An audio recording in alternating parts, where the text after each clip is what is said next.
In conclusion, we've looked at several ways for you to be able to use the Gutenberg editor to embed cloud-based services as well as to do some advanced features. But it's quite possible you may not want to use the Gutenberg editor even after seeing everything that it does.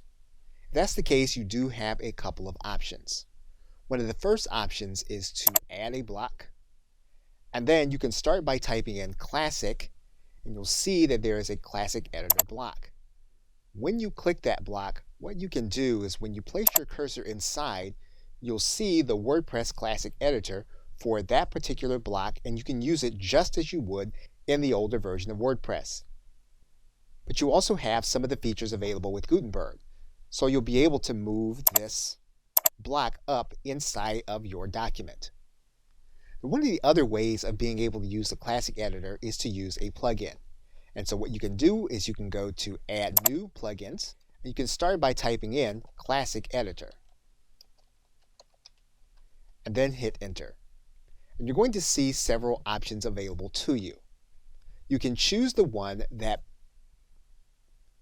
you feel you're most comfortable with. There are several. There's one that disables Gutenberg, one here that is a Classic Editor, and a Classic Editor add-on. And all of this is as of the recording of this video.